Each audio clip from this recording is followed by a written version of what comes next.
So in this assignment, we are supposed to take this How to 7.1 from Chapter 7 and turn it into a program that deals with multiple students. And somewhat cruelly, it says that you're not supposed to use any classes.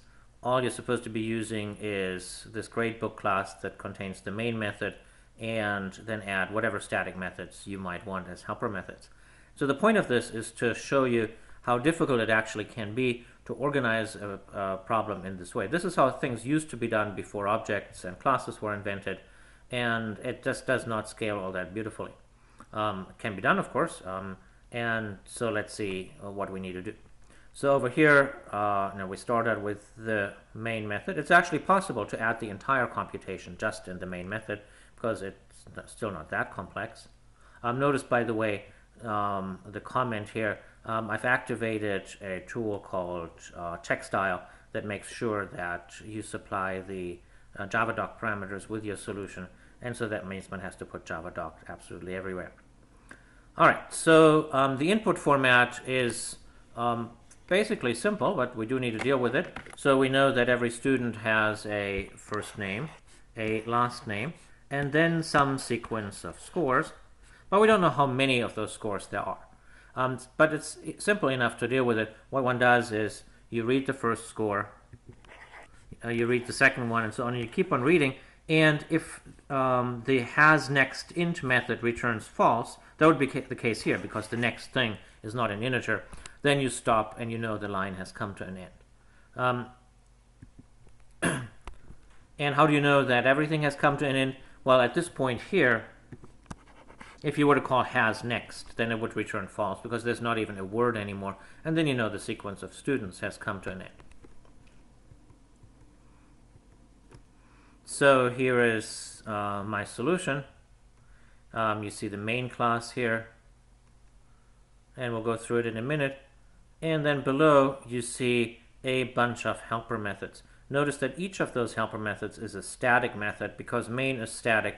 The methods that you call from main also need to be static.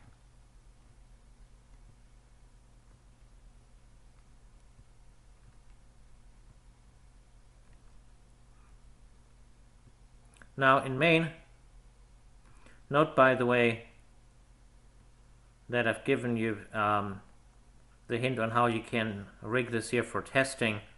So it's tedious to test by typing in this information all the time. So you want to be able to read it from a file, and then you just build the scanner with the file. When you do that, the program might throw an I/O exception. We're not dealing with exceptions in 46A. You just tag the main methods in this way, and all will be okay. So here, because we don't have any classes, we need to use raw data structures, in this case an array list, for storing the students and for storing their scores. Now in the worked example, it used arrays, but as you can see from the worked example when you read through it, it was a bit of a pain to use arrays. You didn't know how big they were. Here we use an array list. It's always better to use array lists if you can. And the only reason really the worked example in the book used arrays is that lots of professors who adopt the book have an irrational belief that students need to know more about arrays than about array lists. And as a book author, one needs to pay attention to that. So the outer loop here reads in each student.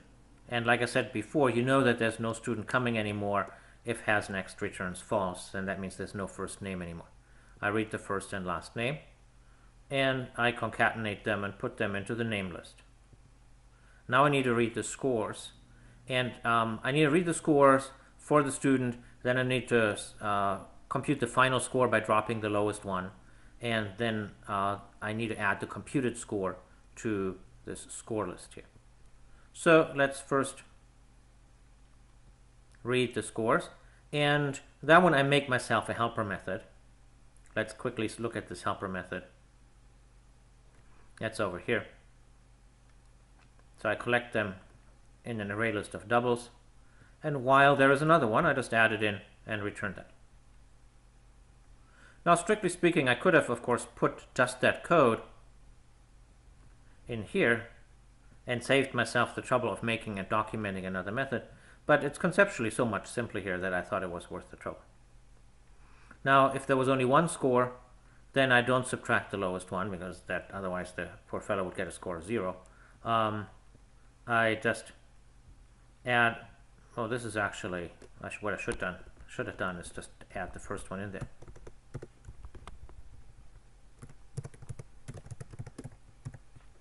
No point in forming the sum.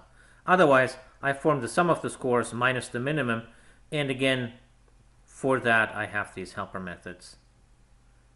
Here's the minimum. And this is just the standard code for the minimum that I hope by this time has been burned into your brain. And for the sum over here.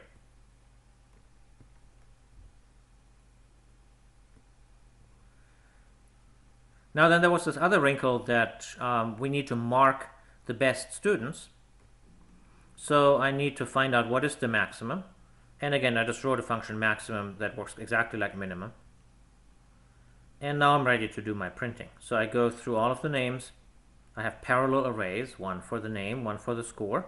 Not good object-oriented design, but here we were supposed to do it the non-object-oriented way. So I get the score from the parallel array. If it is a high score, then I print the asterisk to mark the best students, and then I print the name and the score. So what's remarkable about here is how this solution decomposes. So for each useful task, for reading in, for finding the maximum, the minimum, or for summing, I have a static method that carries out that task. This is what's called a functional decomposition, and that's how software used to be written in the olden days, that you would take your task and cut it down into smaller and smaller subtasks.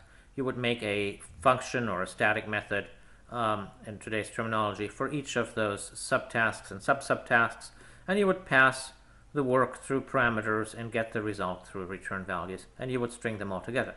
Nothing wrong with it, except as programs got larger, you would have more and more functions, and it was not uncommon to have a program that would be composed out of 10,000 functions or so.